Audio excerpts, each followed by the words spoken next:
Depuis le printemps 2018, les agents, électriciens comme gaziers, se mobilisent pour le service public de l'énergie et multiplient les actions. En Seine-Saint-Denis, le constat est préoccupant. Fermeture de nombreux sites accueillant la clientèle ou permettant de réaliser de petites interventions sont autant de signaux d'alarme d'un service public dégradé. Dès lors, inégalité territoriale et fin de la proximité pénalisent durement les usagers tandis qu'elles compliquent au quotidien le travail des agents. Au cœur de leurs inquiétudes, la fermeture des UCF, dernier bastion de la mixité. Une UCF, c'est l'unité client-fournisseur. C'est l'une des dernières entités mixtes où en gros les agents faisaient de l'élec et du gaz. Il faut bien comprendre qu'il y a eu une coupure entre le côté gaz et électricité de l'entreprise. Donc les deux entités se sont séparées. Donc auparavant, on faisait aussi les mises en service gaz, les rétablissements gaz, exactement les mêmes interventions qu'on faisait pour l'électricité. Sauf que bon, ils ont décidé de casser le service en deux et de séparer les deux énergies. Et du coup, à l'heure d'aujourd'hui, sur le site, là, il n'y a plus que des interventions électriques qui sont réalisées. Alors la fermeture des UCF est un problème pour la simple et bonne raison que ça a enlevé encore une fois un peu plus de services publics et donc un peu plus de proximité. Ça leur fait des économies d'effectifs, ça leur a fait des économies de loyer parce qu'ils ont supprimé une agence. Et ça, c'est sur le 93, mais dans tous les autres départements, c'est pareil. Il y a beaucoup de conséquences, surtout qu'ils sont en train de fermer aussi les agences. Donc toutes les personnes en difficulté, qui pouvaient trouver au moins une personne qui pouvait les écouter, malheureusement, ils n'ont plus ces agences-là pour pouvoir aller se renseigner. Le fait de ne pas avoir un service clairement identifié, où on peut se rendre, on peut poser des questions, on peut essayer de comprendre. Ici, on est dans des villes, on est 108 nationalités. Tout le monde ne parle pas français, tout le monde ne comprend pas forcément, tout le monde n'écrit pas, n'a pas d'ordinateur chez lui. Il y a une vraie inégalité de traitement du fait de cette identité de notre commune. Le service public de façon générale, puisque aujourd'hui tous les services publics sont attaqués puisqu'ils sont considérés comme n'étant pas rentables, mais le service public de l'énergie encore plus.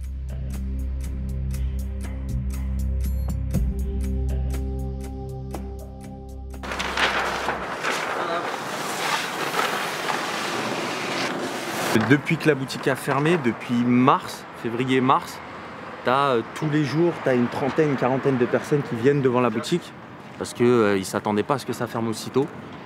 Et donc déjà, ces gens-là, on va les toucher parce qu'ils sont sensibles à notre cause, c'est pour eux qu'on fait ça. À aucun moment, on avait des creux dans la journée, c'était constamment plein. On tournait de l'ouverture à la fermeture. Et là, du jour au lendemain, notre façon de travailler a évolué et on passe à côté de pas mal de choses. Et ça ne fait plus partie du service public. On a eu marre de tout ça. On a marre de ces fermetures de service public.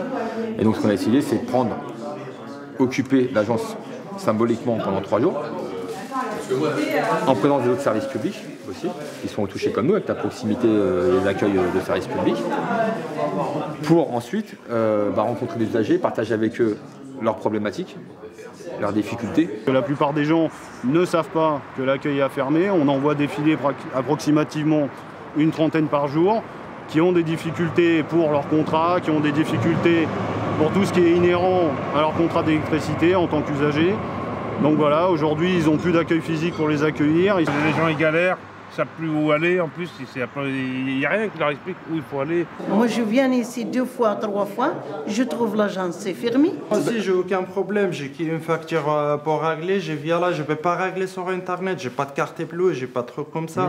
Maintenant, il faut qu'on parte à la poste. Quand on paye à la poste, il faut envoyer un fax à EDF. Si vous ne le voyez pas en fax, c'est très compliqué. J'ai été pour une question technique. Donc un de vos collègues m'a aiguillé tout ça directement. Donc voilà, c'est impeccable. Et il faut laisser ces endroits-là vivre. Cette action menée par nos camarades du 93 avec l'interprofessionnel et le syndicat de l'énergie, c'est de démontrer aujourd'hui que la proximité, les relations avec les usagers, c'est incontournable. Petit à petit, tous les guichets humains ferment. Les CPAM, les CAF, maintenant les centres de proximité d'EDF. Mais pour toute une partie de la population, la réponse numérique n'est pas possible. Il faut vraiment insister sur le fait qu'un service public, il a le devoir d'avoir ce rapport spécifique aux usagers. Cette bataille, elle doit s'amplifier, on doit se mobiliser davantage, nous, les élus, les citoyens, les syndicats, les organisations professionnelles aussi, pour dire ce qui est en train de se passer va vraiment porter atteinte aux droits des gens, au minimum, à leur vie de tous les jours, à leur quotidien. On veut un service public de l'énergie, un service public qui répond à l'intérêt général, notre bien commun. Les salariés, eux, ils triment, les usagers, ils payent leurs factures chères. Après tout, on pourrait faire nos affaires ensemble, usagers et salariés, comme on le faisait, comme on l'a fait pendant 70 ans du temps de la nationalisation, où l'électricité était moins chère, les réseaux étaient plus sûrs et la sécurité plus grande. Pour le service public de l'énergie, usagers, élus, citoyens et agents des IEG, tous concernés, tous mobilisés.